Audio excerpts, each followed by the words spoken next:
हरे कृष्णा। आज की इस क्लास में सभी भक्तों का स्वागत है। हम कीर्तन से स्टार्ट करेंगे। जय राधा माधव कुंज बिहारी, जय गोपी जन वल्लभ गिरिवरधारी,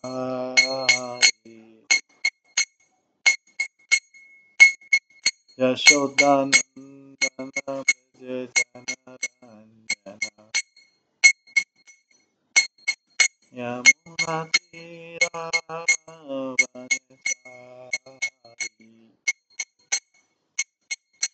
जय राधा माधव कुंज बिहारी। हरे कृष्णा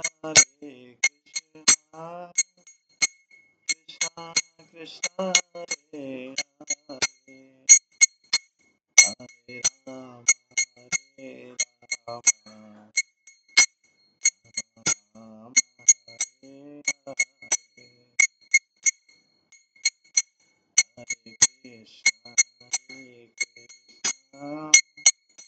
कृष्णा कृष्णा हरे हरे, हरे राम राम राम हरे हरे, हरे कृष्णा कृष्णा कृष्णा हरे हरे, हरे राम राम हरे हरे,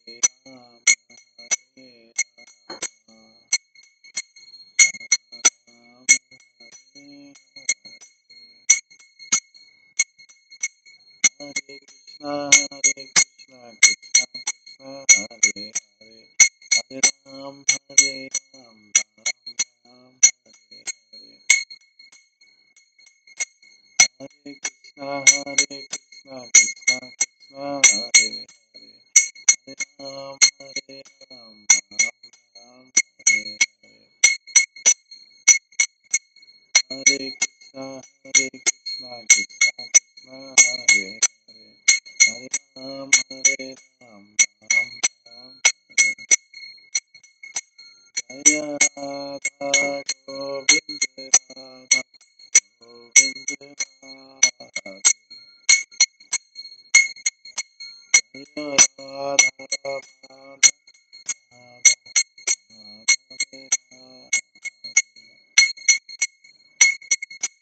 जय गौरनिताय जय गौरनिताय जय गौरनिताय, जय जय प्रभुपाद जय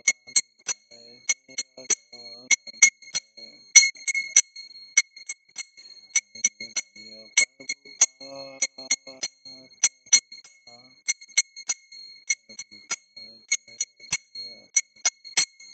हरि गौर हरि गौर हरि जय गौर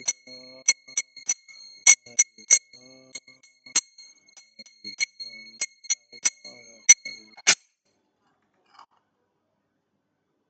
श्री श्री राधा गोविंद देव की जय, श्री जगन्नाथ बलदेव सुभद्रा महारानी की जय, श्री गौर निताय की जय, श्रील प्रभुपाद की जय। हरे कृष्णा। आज की इस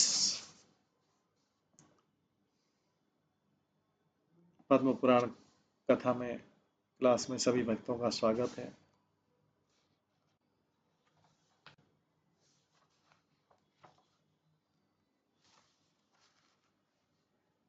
कल हम श्रवण कर रहे थे उत्तराखंड से।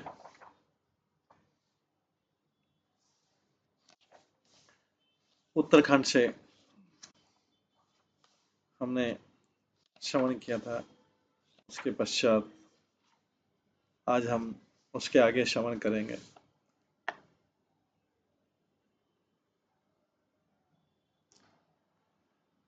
इसमें पार्वती कहते एक बार भगवान से, भगवान और देवताओं में श्रेष्ठ, मैं आपसे कुछ बहुत गोपनीय प्रश्न पूछ रहा हूँ।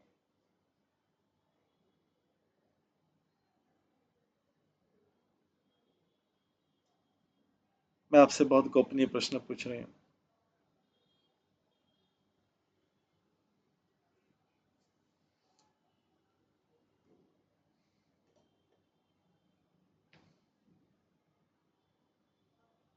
मेरे प्रति प्रेम करते हुए मुझे एक्सप्लेन कीजिए जो एक मन में संशय है। जो शास्त्र हैं कपालों को हड कपालों को पहनने से मना करते हैं, निंदा करते हैं, शरीर पे भस्म लगाने से मना करते हैं और पशु के चमड़ी से ड्रेस कर पहनना मना करते हैं।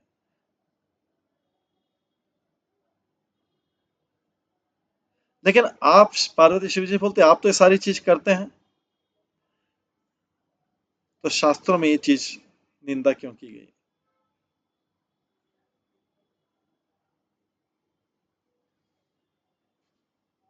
एक मूर्ख स्त्री की तरह मैं सारी चीजें पूछ रही हूँ, मुझे क्वेश्चन को क्षमा कर दीजिए। भगवान शिव कहते हैं, हे देवी,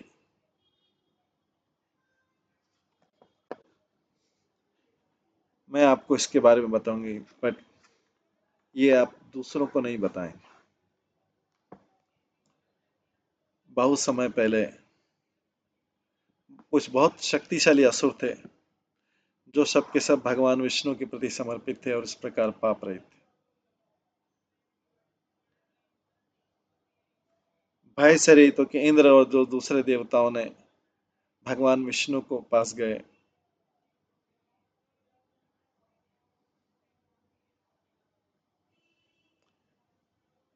भर भयपूर्ण इंद्र और दूसरे देवता भगवान विष्णु के पास गए एक ईसासुर के कारण। उन्होंने कहा, यह केशव, आप अकेले ही केवल इन असुरों को जीत सकते हैं।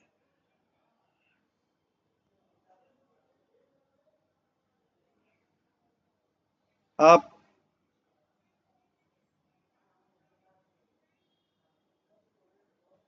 आप स्वयं ही इन असुरों से जीत सकते हैं जो पाप से मुक्त रहते हैं अपने तपस्या से। यह सुन के विष्णु ने मुझे कहा, पार्वती बोलती,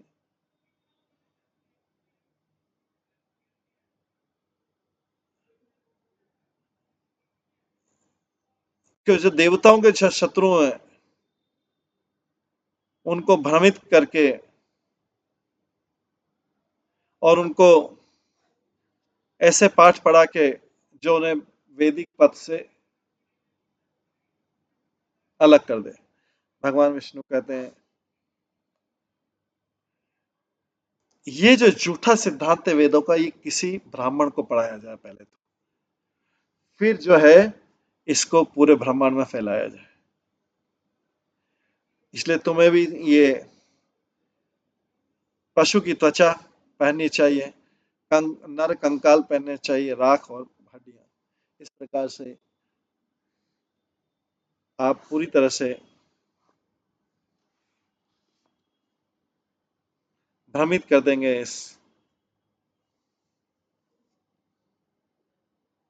इस नास्तिक जनसंख्या को और उनको वैदिक रास्ते से अलग कर। वे भी राख पहनने लग जाए, हड्डियां पहनने लग जाएंगे और आपको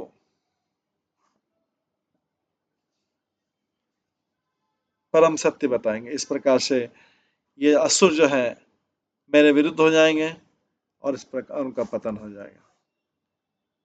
मेरे अलग अलग अवतारों में भी मैं आपकी पूजा करूंगा, इन अलग अलग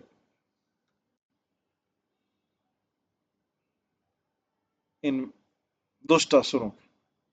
भगवान शिवा ने आगे पाते से कहा, मुझे निराशा का अनुभव हो रहा है। भगवान के इस आर्डर को सुन के पर भगवान विष्णु ने मुझे आश्वासन दिया है, कहा कि आप मुझको मेरे हृदय में धारण करके मेरी महिमा गान करते रहो और इस प्रकार से सारा अशुभ पन चला जाएगा। जो आप हड्डियों की माला पहनने से उससे जो अशुभ वो चला जाएगा और शरीर को राख से रंग के वो भी खत्म हो जाएगा। ये कहकर भगवान विष्णु ने सारे देवताओं को वापस भेज दिया। तो शिव जी बोलते हैं कि देवी पार्वती, मैंने आपको ये बता दिया जो पूछा है, इसके अलावा आप क्या सुनना चाहते हैं? पार्वती ने आगे पूछा शिव जी से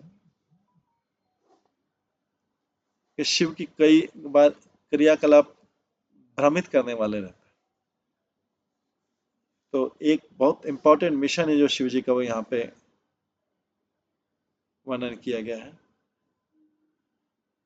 और ये जो श्लोक हैं श्रील प्रभुपाद ने कई बार कोट किए हैं, जो शंकराचार्य की उत्पत्ति बताते हैं, जो मायावाद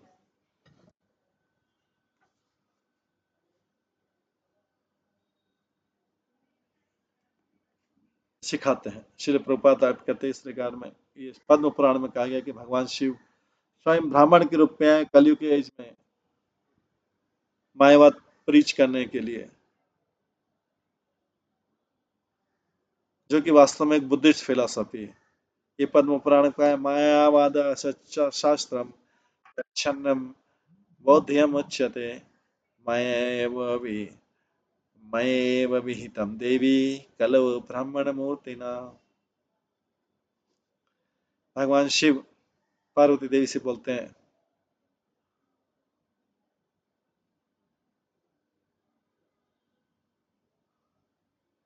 भगवान शिव पार्वती से बोलते हैं, पहले बोलते हैं कि वो मायावाद फिलॉसफी को एक सन्यासी ब्राह्मण के रूप में बन के इस जगत में फैलाएंगे, बुद्धिस्ट फिलॉसफी को हटाने के लिए। और जो सन्यासी है वो श्रीपद शंकराचार्य, और बुद्धिस्ट फिलॉसफी को हटाने के लिए और वेदांत फिलॉसफी को बचाने के लिए श्रीपद शंकराचार्य को कुछ कंप्रोमाइज करना पड़ा बुद्धिस्ट फिलॉसफी से। और इस प्रकार से उन्होंने फिलॉसफी मोनिज्म की फिलॉसफी बताई, क्योंकि उस समय की जरूरत थी। स्वगमः कल्पितास्त्वं च जनन मद विमुखन कुरु मम च गोप्या येन स्यात् सृष्टिर् एषोत्तरत्तर।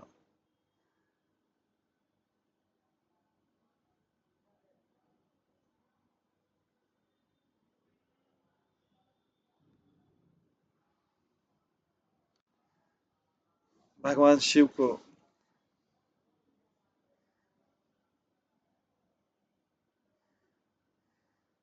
पूर्ण पुरुषोत्तम भगवान शिव को संबोधित करते हुए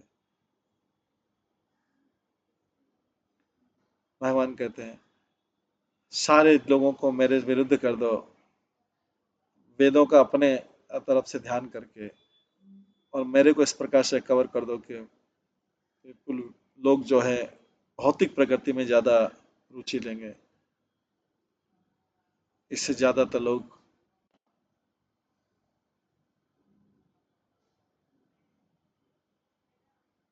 आध्यात्मिक ज्ञान से दूर रहे। ये कोटेशन है पद्म पुराण से। भगवान शिव कहते हैं, इस प्रकार से मैं मैं इन लोगों को शो करूंगा कि वैदिक टेक्स्ट जो मीनिंगलेस होती है, मैं केवल यही बताऊंगा कि वास्तविक जो धर्म यही है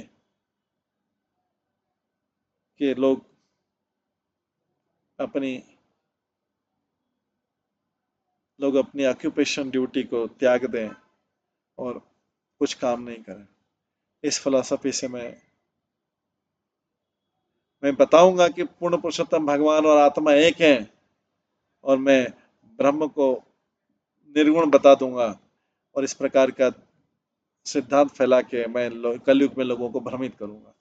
ये भगवान शिव पार्वती से बोल रहे हैं कि मेरे को विष्णु से बोला है कि तुम ऐसा करना, लोगों को भ्रमित करना।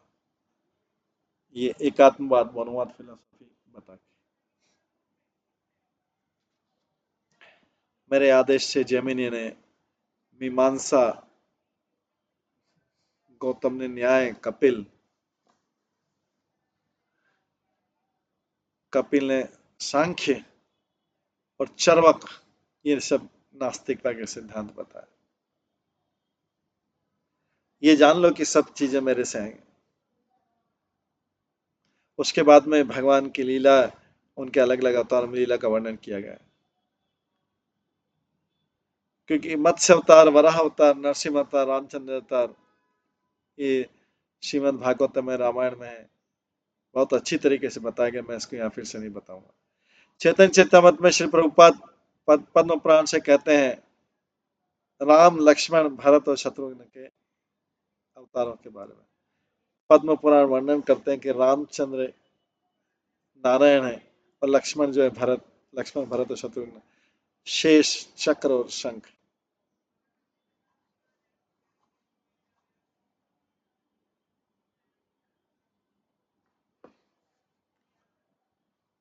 शेष, चक्र, शंख अपने पति से सारी चीज सुन के बहुत विस्तार से रामचंद्र की लीलाएं सुन के पार्वती ने कहा, हे भगवान, आपने बहुत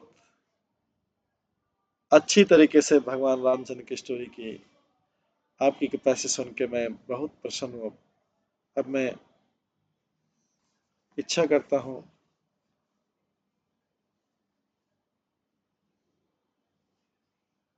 बड़ा वर्णन करने की, जो सारे पापों को नष्ट कर देते हैं भगवान कृष्ण की लीलाओं की ओर। मैं, मेरी इच्छा है महान वर्णन सुनने का, जिससे सारे पाप नष्ट हो जाते हैं। कौन सा महान सुनने का? कृष्ण की लीलाओं का, जो वसुदेव के पुत्र भगवान शिव जो है ने कथा कही। यदु वंश में वसुदेव थे, जो देवमेढ़ के पुत्र थे,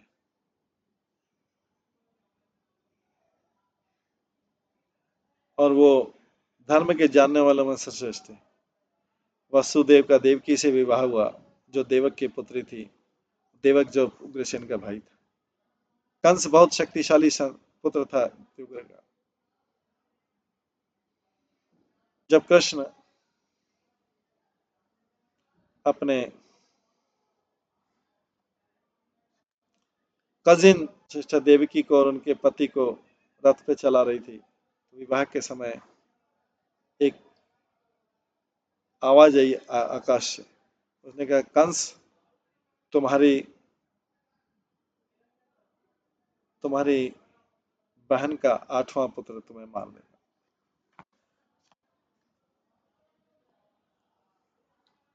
कंस ने तुरंत देवकी को मारने का प्रयास किया, पर वसुदेव ने उनको कन्विंस किया।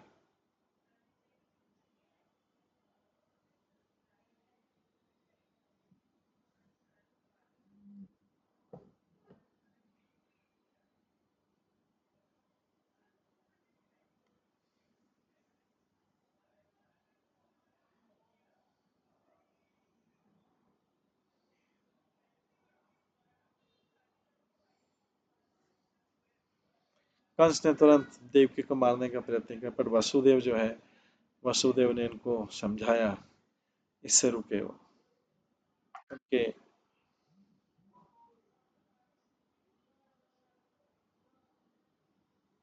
उनको बच्चों को, जो बच्चे आएंगे वो उनको दे देंगे, तो जिससे वो वही कर सकते हैं जो उनकी इच्छा है। कंस उनके साथ जो कर सकता है उसकी इच्छा है, लेकिन वो अपने बच्चे को दे देंगे वसुदेव। कंस ने तब वसुदेव देवकी को बंदी बना लिया।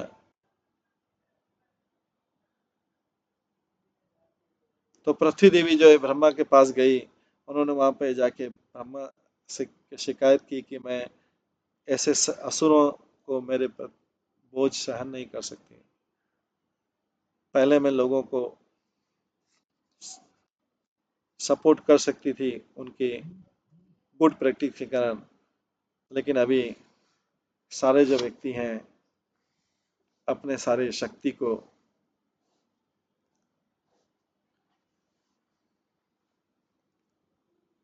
गलत तरीके से शक्ति प्राप्त करें, इसके कारण से मैं इस जगत को सह नहीं सकती। ये शब्द सुन के ब्रह्मा जी देवताओं के साथ उनको लेके क्षीर सागर गए। ब्रह्मा जी प्रसन्न हुए। ब्रह्मा जी ने लॉर्ड को प्लीज किया, प्रसन्न किया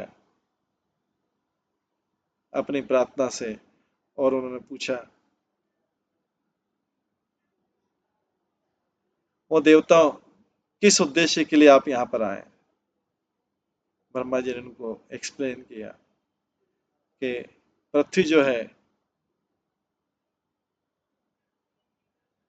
पृथ्वी दब गई थी अभिजीत असुरों से। तो भगवान विष्णु ने कहा, आप लोग यदु के वंश में जन्म लो, मैं आपको पृथ्वी का मैं बर्डन हटा दूं।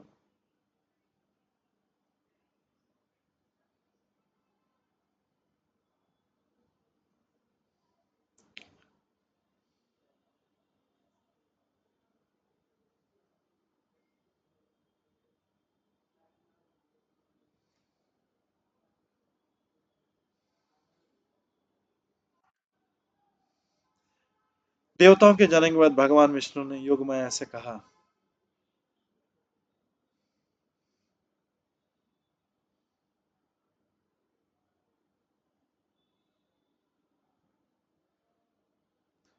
जो हिरण्यकश्यप के 6 पुत्र हैं,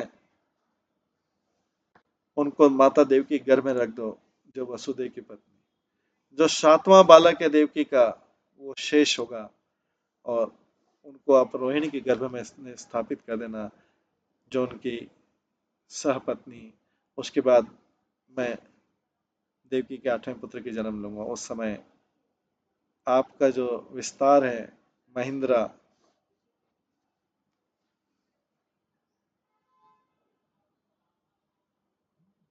महानिद्रा, आपका जो विस्तार है महानिद्रा, वो यशोदा के यहाँ जन्म लेगा। मतलब आपकी जो बहन है योग माया शक्ति, वो यशोदा के उत्पन्न। उसके बाद में महामाया जो है, वो हिरण्यकश्यप के पुत्रों को देवकी के घर में डालेगी, एक के बाद एक। कंस उनको मारता जाएगा जैसे अगला बच्चा जन्म लेगा। जो 7वां है, वो शेष का भ्रूण में रहेगा, और योग माया उनको रोहिणी के गर्भ में डालेगी। वो संकर्षण के रूप में जन्म लेगा। तब भगवान विष्णु 8वें गर्भ के रूप में देवकी के पास आए।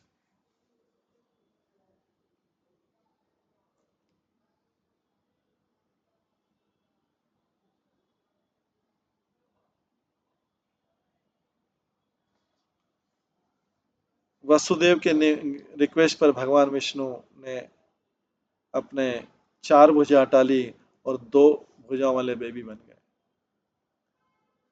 माया से प्रभावित होकर सारे जो गार्ड्स थे, वो उनको नींद आ गई, और वासुदेव ने बेबी को मथुरा से बहा लिया, क्योंकि बाहर बहुत वर्षा हो रही थी। भगवान अनंत ने उनको कवर कर लिया था अपने हजारों फनों से। और आश्चर्य से जो यमुना नदी थी, जो बहुत ज्यादा प्रवाह कर रही थी, वो शांत हो गई,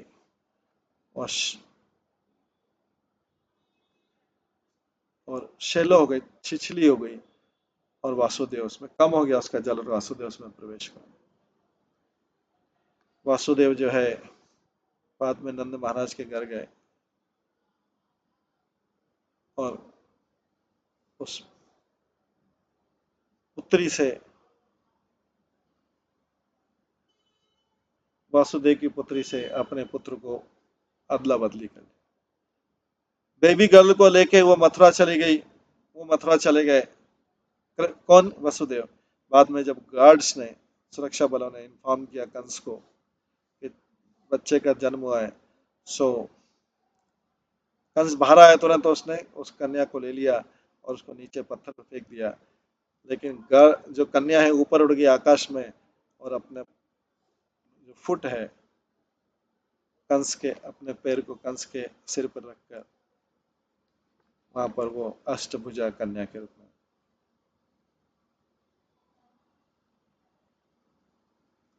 देवी कहती है, ओ मूर्ख कंस, आपने मुझे मारने का प्रयास क्यों किया? जो आपको मारने वाला है उसका जन्म तो कहीं और हो गया है। ये कहकर देवी जो है चली गई, और कृष्ण कंस ने अपने आप को बहुत निराश हुआ, और फिर उसने बाकी अपने असुर मित्रों को बुलाया और उनको ऑर्डर दिया कि सारे बच्चों को मार दिया जाए जो जो रिसेंटली बॉर्न हो, और फिर इसके बाद में वसुदेव देवकी को फ्री कर दिया। वसुदेव तब गए और उन्होंने वसुदेव गए और उसके पुत्र को मुक्त कर दिया, बलराम।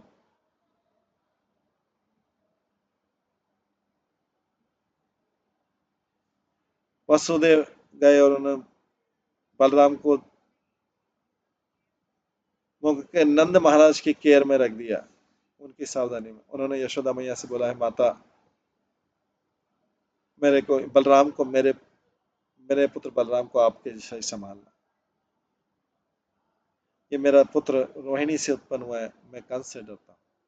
बाद में गर्ग मुनि आए, उन्होंने उनका जन्म संस्कार किया कृष्ण बलराम का। रात्रि में कंस ने पूतना को भेज दिया, जो कई बच्चों को मार चुकी थी। उसने अपने स्तन पे विष लगाया कंस को मारने के लिए, पर भगवान ने उसका मिल्क भी ले लिया और उसके प्राण भी ले लिए, पी लिया। पूतना नीचे गिर गई, मृत्यु हो गई। उसके बाद बहुत तेज की ध्वनि हुई, ग्वाल वालों ने ध्वनि सुनी, और सारे जो स्त्रियां थी वे राहत की महसूस करी बेबी कृष्ण को पूतना के वक्षस्थल पर दूध पीते देखकर। जब कृष्ण ने कई असुरों को मार दिया और अर्जुन, यमला अर्जुन वृक्ष जो कृष्ण के घर में, नंद महाराज के घर में आंगन में लगे थे, उसको भी उद्धार कर दिया। ये सब जब उत्पात हो रहा था, तो ग्वाल बालों ने सोचा कि ये तो अच्छा है कि हम वृंदावन में चले जाएं, यमुना के किनारे। जब कृष्ण बलराम बड़े हुए, उनको बछड़ों का चार्ज दिया गया, बछड़ों को चराने के लिए। उस समय बकासुर आया था पक्षी के सामने कृष्ण को मारने के लिए, लेकिन कृष्ण ने उसको मार दिया, बकासुर को। उसके बाद ब्रह्मा जी आए थे और उन्होंने देखा कि कृष्ण बलराम सो रहे, उनकी गाय और बछड़े ले गए थे। जब कृष्ण जागे तो उन्होंने देखा कि ये ब्रह्मा जी ने क्या है, इसलिए उन्होंने वैसे की वैसी और भी गाय बछड़े क्रिएट कर दिए। इस प्रकार से 1 साल तक कृष्ण बलराम कृष्ण जो है गाय बछड़े और गाय के रूप में बने रहे। ब्रह्मा तब आए और उन्होंने कृष्ण से प्रार्थना की, क्षमा मांगी कि बहुत बड़ा अपराध हुआ, मैंने आपके गाय बछड़े चुरा लिए।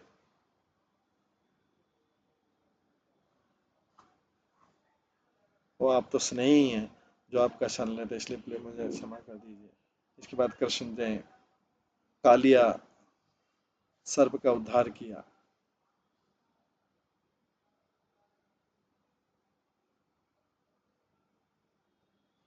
उसको भक्त बनाया और उन्होंने कई असुरों को मारा, केशी और धेनुकासुर को भी। कृष्ण की सुंदरता देख के सारी गोप कन्याएं उनकी तरफ आकर्षित हो गई थी। श्री प्रभुपाद आगे की लिखते हैं श्रीमद् भागवतम में, दृष्ट्वा रमणं हरि तत्र भोक्तुम् ऐच्छन् सुविग्रहम् ते सर्व सर्वे स्त्रीवम अपनः समुद्भूताश्च गोकुले हरि संप्राप्य कामेन ततो मुक्त भवनवत्। ये श्लोक कहता है कि भगवान रामचंद्र को देखकर जो दंडकारण्य में संत लोग थे, उन्होंने भगवान कृष्ण को के साथ आनंद प्राप्त करने की इच्छा व्यक्त की। दूसरे शब्दों में भगवान राम की सुंदरता देख के उन्होंने भगवान हरि गोपाल की याद आ गई,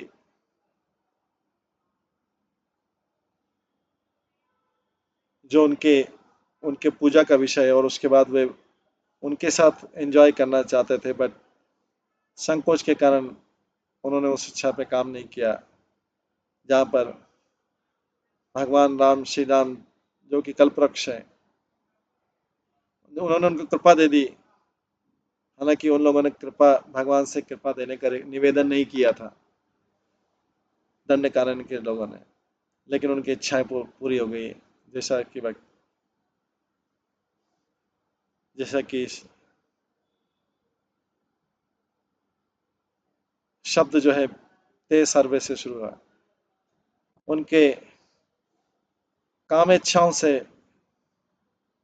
भगवान के प्रति काम इच्छाओं से वो भौतिक जगत के अस्तित्व फ्री हो गए जैसा, और बर्थ, जन्म और मृत्यु की चक्र से फ्री हो गए।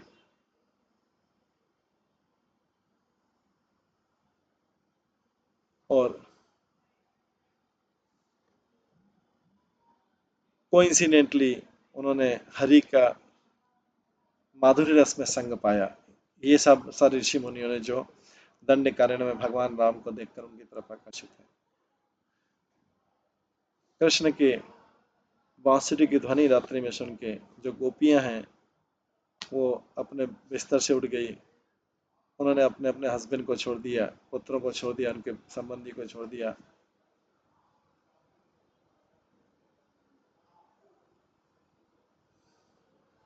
और लज्जा का सेंस छोड़ दिया और भगवान को देखा। कृष्ण को की तरफ आते देखकर गोपियां ने उनको गले लगाया और उनसे आलिंगन किया। पार्वती पूछती हैं,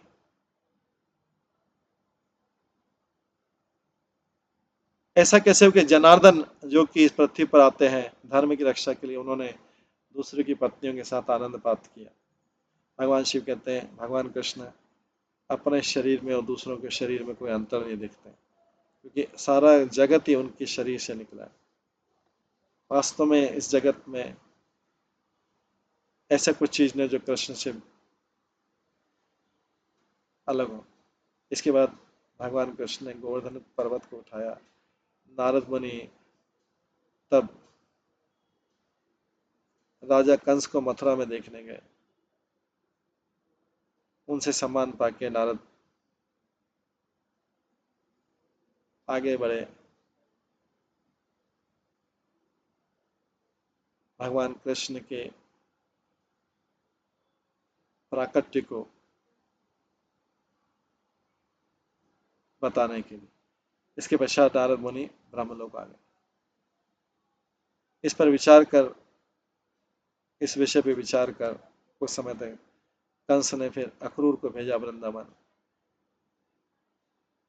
कृष्ण बलराम को बुलाने के लिए। जब अक्रूर वृंदावन आए, उन्होंने कृष्ण को देखा जो गोपियों से घिरे हुए थे। वो फिर गए और उन्होंने भगवान कृष्ण के जो चरण कमल है वो अपने सिर पर रखे। अक्रूर ने फिर बलराम जी को देखा और उनको प्रणाम किया। कृष्ण बलराम ने अक्रूर को गले लगाया और उनको अपने घर ले गए। अक्रूर ने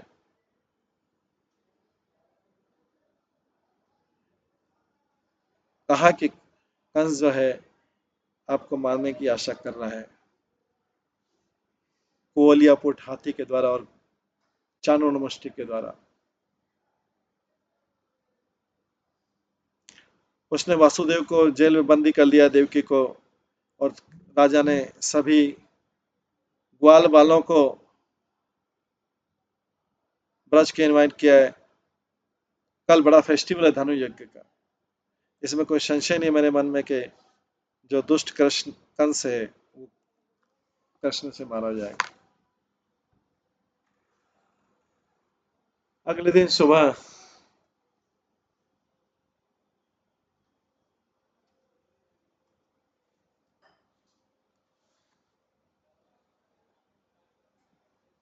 सुबह अक्रूर ने कृष्ण बलराम को उसके रथ पर बिठाया और फिर मथुरा के लिए शुरू स्टार्ट किया।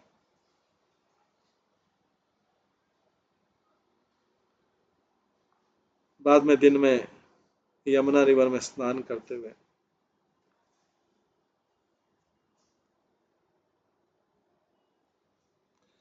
अगले मॉर्निंग में अक्रूर ने कृष्ण बलराम को रथ पे सवार होकर मथुरा के लिए प्रस्थान किया। बाद में दिन में गंगा यमुना नदी में स्नान करते अक्रूर ने कृष्ण बलराम को जल में देखा। उसके बाद जल के बाहर आए तो जो आश्चर्यचकित अक्रूर ने फिर से उन्हें रथ पर सवार देखा।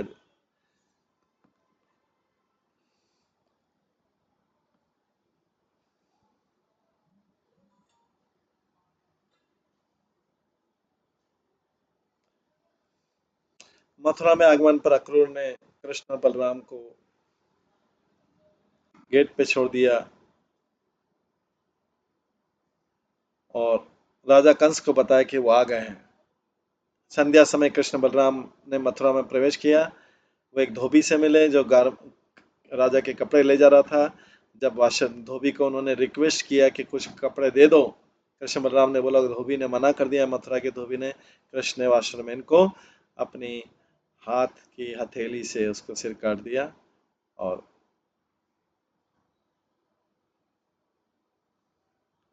कृष्ण बलराम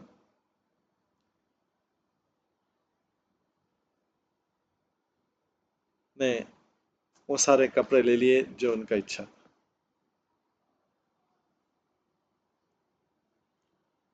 जब कृष्ण बलराम एक फ्लावर मैन के घर, माली के घर आए, तो वो सौभाग्यशाली था, उसने भगवान को अपने सबसे अच्छे हार दिए। और जब वो इस प्रकार चल रहे थे, कृष्ण बलराम ने कुब्जा से मिले जो चंदन का लेप ले जा रही थी राजा के लिए। जब उन्होंने पूछा चंदन के लेप के लिए, तो वो कुब्जा ने बड़ी स्माइल करते हुए मुस्कुराहट को दे दिया। उसके कारण भगवान ने उसके शरीर का कुब्जापन हटा दिया और उसको सुंदर करने बना। ये कृष्ण बलराम की वही सारी कथाएं पद्म पुराण में भी आ रही है जो भागवतम है। भागवतम में भी यही कथाएं आ रही थी। तो इसके आगे की कथा हम कल की क्लास में श्रवण करेंगे। आज की क्लास के यहीं पे विराम देते हैं। सभी भक्तों का बहुत बहुत धन्यवाद। सब भक्तों के लिए एक बार हरे कृष्ण महामंत्र का जप करते हैं।